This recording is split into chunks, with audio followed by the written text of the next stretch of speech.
So today we are going to start Kailash Chand Volume 1 dictation. Dictation will start in 5 seconds, 4 seconds, 3 seconds, 2 seconds. Start.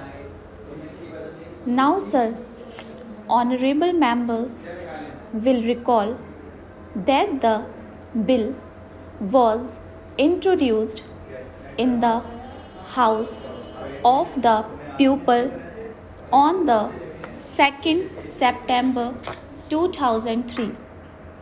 It has had a long history and in one form or another.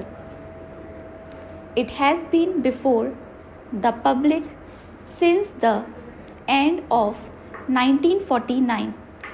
In the statement of objects and reasons, the various stages through which the bill has passed since 1946 have been summarized, and I need not recapitulate on this occasion the circumstances in which the then Government of India took the decision in early 1946 to initiate an inquiry into the reform of our company law.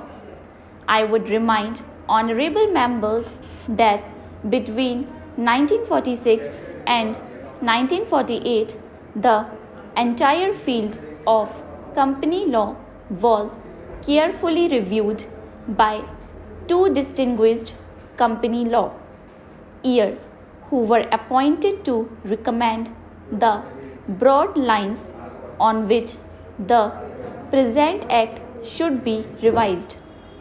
Their recommendations were examined in the then Ministry of Commerce, and certain tentative departmental views which emerged were circulated in a comprehensive memorandum to all recognized trade and industrial associations, bar associations, the high courts and the state governments that brought us to the end of 1949. Many representations on this memorandum were duly received from chambers of commerce, trade and industrial associations, state governments and the general public. At the end of 2000, the Government of India appointed a committee under the chairmanship of Shri Bhabha to go into the entire question of the revision of the Companies Act, with particular reference to its bearing on the development of trade and industry in this country. This committee examined a large number of witnesses in many parts of the country and submitted its report in March 2002.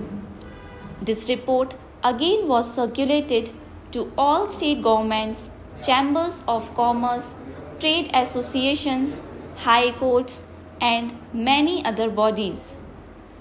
At the same time, a special officer was appointed in the Department of Economic Affairs, Ministry of Finance, to examine the report in the light of the views received from the interested public and to submit proposals to the government for the revision of the present act.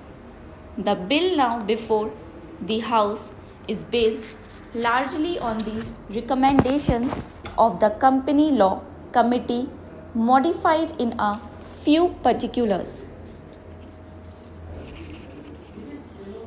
Honorable members will notice that so far as public relations go, the bill has covered adequate ground in a measure like the Companies Bill. However, which covers the entire field of the operation of joint stock companies, the limits of consultation and discussion can never be exhausted, and I would like to inform honorable members that although the bill was introduced in Parliament over 7 months ago, our officers have been engaged throughout this period in further studies and informal discussions with the interest, concern, and on occasions I have also participated in such discussions.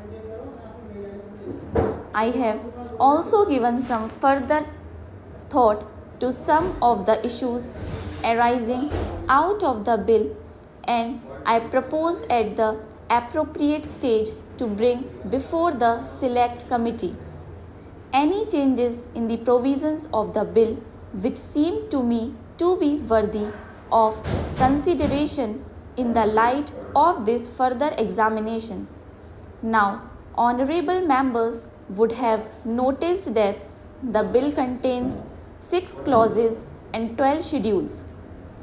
I think it is probably one of the longest legislative measures in recent legislative history, but its size might be regarded as misleading unless I make a few comments.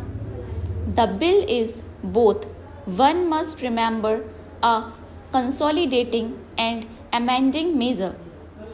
As measured in the statement of objects and reasons, this is the first opportunity which has occurred since 1923 for the consolidation of the Companies Act. Advantage has been taken for this opportunity to redraft several long and complicated sections in the present Act, which have been split up into a large number of clauses. This is the largest single factor accountable for the increase in the number of clauses in the bill. New clauses embodying substantial changes in the present law would hardly constitute more than a small fraction of the bill. I would also draw attention to the structural changes in the bill to which a reference has been made in the statement of objects and reasons. The redraft of the bill and the rearrangement of the existing chapters in the Companies Act in a more logical order have, I think, resulted in a noticeable improvement in the form of the bill, and I hope will facilitate better understanding and appreciation of the scheme. I wish that the Act which came into effect long ago was implemented properly. I know that the Minister here is very earnest in implementing it, but unfortunately his colleagues at the state level are disappointing him. Unfortunately, no steps have been taken for trimming or toning up the administration at the state level, and at the district level they have to be taken immediately. Stop.